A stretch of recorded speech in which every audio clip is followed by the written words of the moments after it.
آج سلطان الہند غریب نواز کے عرس کا مقصد صرف یہ نہیں ہے کہ آپ جائیں اور ایک چادر چڑھا دیں مہنگی، پھول چڑھا دیں.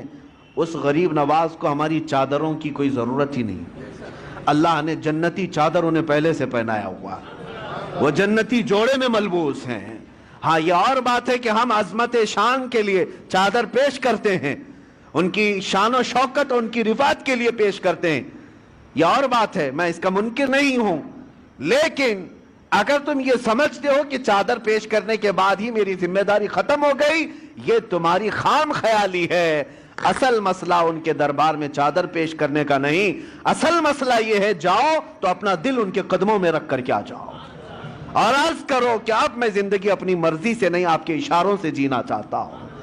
آپ کو پتہ ہے آپ جب سفر سے آ رہے تھے مدینہ طیبہ سے اجمیر، بیچ میں ایک علاقہ آتا ہے سبزوار، یہ آج کے ایران میں ہے، اور وہاں پر آپ کا قیام ہوا ایک باغیچے کے پاس، اور وہ بہت خوبصورت باغیچہ تھا. اس کے اندر ایک حوض تھا.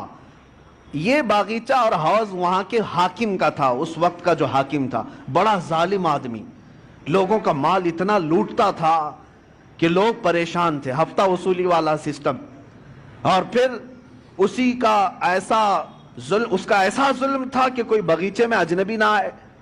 اتفاق ایسا کہ سرکار غریب نواز وہیں پر قیام کیے، اور آپ کی نماز کا وقت آیا تو اس حوض سے آپ وضو کرنے چلے گئے. تو وہاں پر جو پہرے دار تھے انہوں نے کہا، منع کیا کہ یہ حاکم سبزوار کا ہے، آپ مت آئیے، اگر اس کی نظر پڑ گئی تو بہت سختیاں کرے گا. حضرت سرکار غریب نواز نے فرمایا، میں عبادت اللہ کی کر رہا ہوں اور اللہ میرے ساتھ ہے.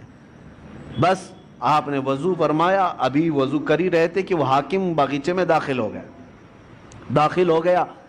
جیسی آیا اور چیختا چلاتا کہ ایک اجنبی میرے آرامگاہ میں کیسے آ گیا ہے اور کیسے یہ حوض میں پانی لے کر کے استعمال کر رہا ہے. سرکار غریب نواز نے اس کی طرف کوئی توجہ نہ فرمائی، کوئی توجہ نہیں. وہ دندناتا ہوا قریب آیا، آپ نے پورا وضو فرمایا.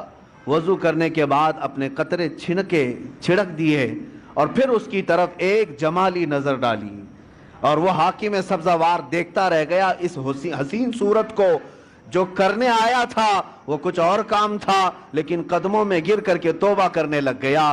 کہا کہ آپ جس وقت یہاں آئے مجھے پتا نہیں تھا، لیکن اب جس وقت آپ میرے دل میں آئے ہیں، عزم کرتا ہوں کہ زندگی بھر مجھے اپنے دامن سے دور نہ کریں. میرے